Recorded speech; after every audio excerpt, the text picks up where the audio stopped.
रात गहरी थी। हवा में अजीब सी सिहरन थी। जंगल के घने अंधकार में एक युवती खड़ी थी, मिया। उसकी सांसें तेज चल रही थीं। हाथ में लकड़ी की एक पुरानी लेकिन मजबूत छड़ी थी। उसकी आंखों में एक अलग सी चमक थी, जैसे किसी बड़ी परीक्षा का सामना करने जा रही हो। लेकिन वह अकेली नहीं थी। अंधेरे के भीतर कुछ था जो उसे देख रहा था। मिया एक खड़ी, काई से ढकी चट्टान पर चढ़ रही थी। उसके माथे से पसीने की धार बह रही थी। कमर से बंधी रस्सी हिल रही थी। नीचे अंधेरा था, एक अंतहीन गहराई जिसमें गिरने का मतलब मौत था। अचानक रस्सी किसी चीज से टकराई और हल्की सी कंपन हुई। उसे महसूस हुआ कि कोई उसे देख रहा है। वह रुकी, सांस रोकी और धीरे से नीचे झांका। वहाँ केवल अंधेरा था, लेकिन उसे लगा जैसे अंधेरा उसे घूर रहा हो। एक नदी के किनारे वह अपना पानी का पात्र भर रही थी। पानी चांदी जैसा चमक रहा था, लेकिन जब उसने अपनी छाया में देखा तो वह कुछ और थी। उसकी परछाई में एक और आकृति थी, लंबे हाथ, मुड़े हुए सिर और जलती हुई आंखें। किसी के पैरों की आहट सुनाई दी, लेकिन जब उसने मुड़कर देखा वहाँ कुछ नहीं था। उसकी रीढ़ की हड्डी में ठंडी लहर दौड़ गई। मिया एक कैंप फायर के पास पहुंची, जहाँ एक युवक बैठा था, एली। उसका चेहरा आधा अंधेरे में छिपा था। दोनों मुस्कुराए, लेकिन वह हंसी अजनबी थी, एक अनकहा डर छुपाए। कुछ दूर एक पुरानी खंडहर जैसी जगह थी, जहाँ दीवारों पर प्राचीन भाषा में कुछ लिखा था। मिया ने उसे गौर से देखा। तभी एली उसके कंधे पर हाथ रखकर बोला, यहाँ बहुत पुराने रहस्य दफन हैं। लेकिन उसके स्वर में भय की एक हल्की झलक थी, जैसे वह कुछ छिपा रहा हो। रात को उन्होंने यात्रा जारी रखी, हाथों में लालटेन ली। घना कोहरा चारों तरफ था और जंगल की फुसफुसाहट उनके कानों तक पहुंच रही थी।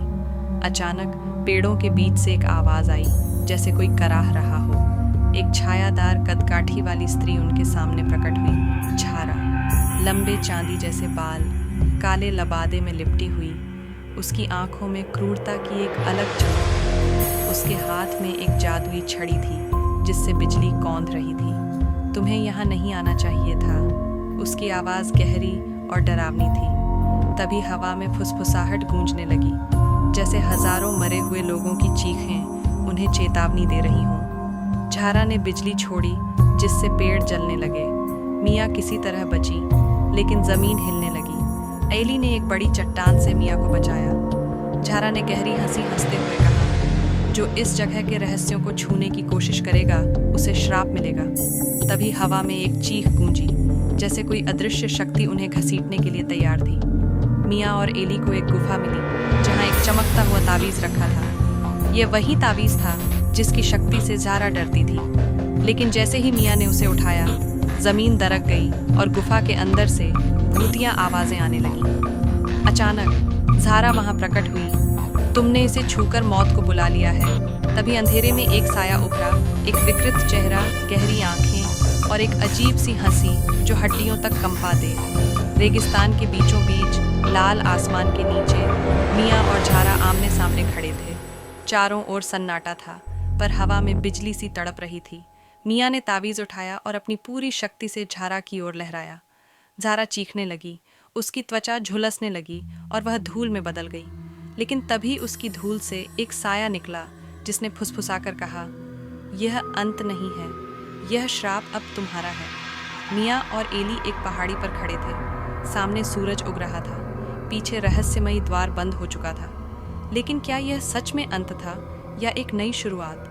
क्योंकि दूर खंडहरों के बीच एक और छाया हंस रही थी, शायद झारा का ही कोई और रूप। हवा में फुसफुसाहट गूंजने लगी और मिया को महसूस हुआ कि कोई अब भी उसकी आत्मा को देख रहा था।